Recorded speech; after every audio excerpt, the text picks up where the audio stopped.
This story is about my grandmother.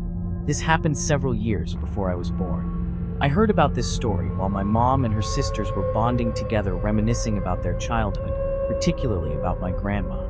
When my grandma was young, she was not as religious as she used to be before she died in 2002. They lived in a house near the National Railroad. My grandparents were not rich, but my grandfather was a well-known artist/painter in our hometown, and people usually asked him for a lot of art. My grandfather, however, was too kind-hearted to charge people with his work, especially when it was commissioned by his friends. So when he died, he left little money for his family. However, it was my grandfather's kind-heartedness that saved his family. All of his friends shouldered his funeral expenses, and some of them pledged to pay for my auntie's education expenses.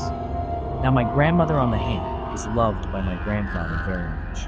They got married at the age of 14 and 16 to save my grandmother from being taken by the Japanese Imperial Army during the Japanese occupation in the Philippines. She was spoiled and treated too indulgently, so when he died, my grandma became depressed. She started playing mahjong, a Chinese tile-based game, with her friends and will stay up until the wee hours of the morning. According to my mother, as the eldest among 7 children, she took the responsibility of looking after her siblings. She would stay up late waiting for grandma.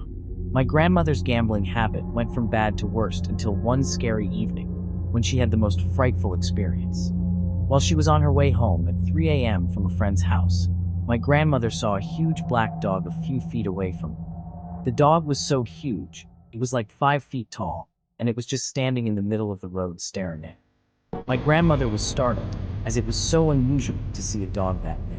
What scared her was how the dog was acting so strange.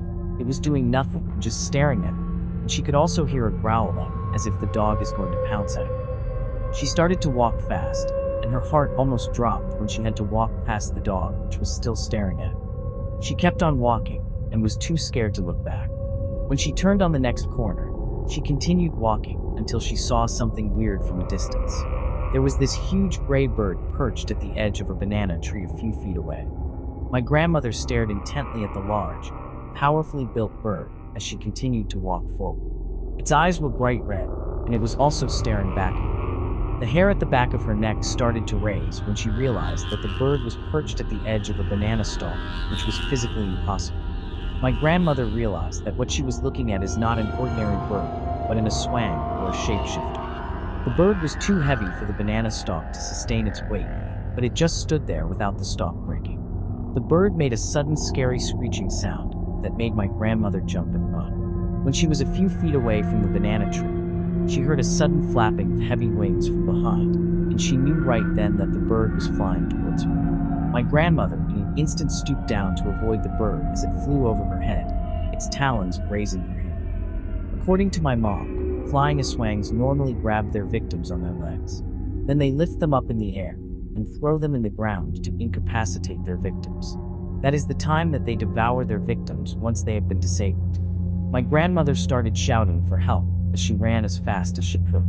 She knew that there was no way she can outrun the Aswang, so she went inside a huge cement pipe at the side of the street, as there was a government construction project being done in that area. My grandmother hid there, crying and praying for her life. She could still hear the flapping of wings outside circling the area.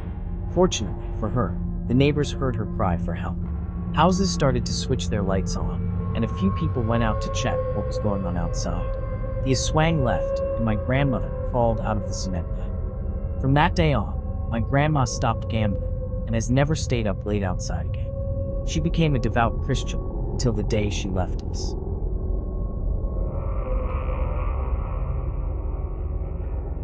Thanks for watching. If you like this video, make sure to subscribe for more.